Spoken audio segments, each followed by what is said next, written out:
China's job market faces new pressure as trade war with U.S. drags on. There are signs that ongoing trade tensions are putting some pressure on China's job market, despite Beijing's efforts to emphasize the negative impact of tariffs on the U.S. According to China's top economic planning body, some local companies are cutting back on their efforts to hire new university graduates.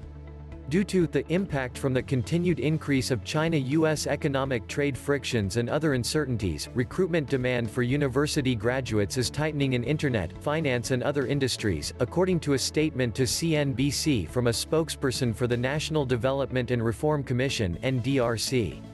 Some companies have postponed their campus recruiting efforts, among which some companies may have reduced or suspended recruitment, said the Chinese language statement, according to CNBC's translation. The statement also said that the overall employment situation for the class of 2019 is relatively stable and that the overall number of jobs available is sufficient.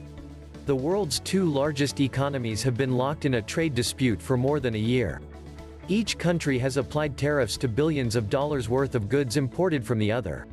For China, the tariffs and uncertainty are piling pressure on an economy that's starting to see slower growth, after rapid expansion not so long ago. At the annual National People's Congress in March, a closely watched but largely ceremonial meeting, Premier Li Keqiang said the country must be prepared for a tough struggle. He named employment as the country's priority and said that at least 11 million urban jobs will be created this year. In official remarks, Beijing has tended to emphasize the negative impact of the trade tensions on the U.S. over China. Economists from the International Monetary Fund and other Europe or US-based organizations have also found American businesses are bearing the burden of the higher tariffs right now. Chinese imports of goods from the U.S. fell 31.8% to $28.5 billion in the first quarter, while U.S. imports from China fell 13.9% in the first quarter to $106 billion, according to Liang Ming, director of the Institute of International Trade under the Ministry of Commerce. In the first quarter, Chinese imports from the U.S. that were most affected by the trade tensions were yellow soybeans, petroleum oils, and aircraft, according to Liang's research. For the same time period, top American imports from China that were most affected were some types of printed circuit boards, routers and modems, the report showed. Big impact on jobs. However, the Chinese economy is not immune to trade tensions either. Employment is one area that may suffer some big impact, as companies try to avoid tariffs by moving a specific aspect of production out of China, Liang said at a June 13 press event.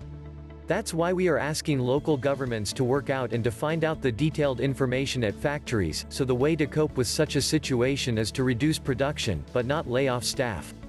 Liang said in Mandarin, according to an official English translation. There may be slighter pay or less workload, but we need to ensure that no workers are laid off. China's official unemployment rate remains low, at 5% in April and May. However, for last year's college graduates, the percentage that didn't find work was higher, given an employment rate of 91.5%, Xinhua said in a Sunday report, citing third-party research firm Micos.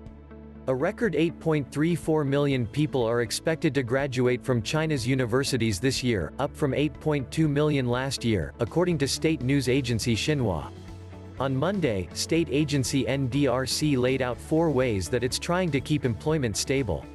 They include promoting entrepreneurship, increasing support for pensions, kindergarten, household management and other community and family services, plans to speed up implementation of a vocational skills program, improve monitoring of the employment situation in order to respond more quickly to changes. The Ministry of Education also said in late November that graduates from the class of 2019 will face great challenges in finding jobs or starting their own businesses, especially as uncertainties and unstable factors are increasing. Thanks for watching.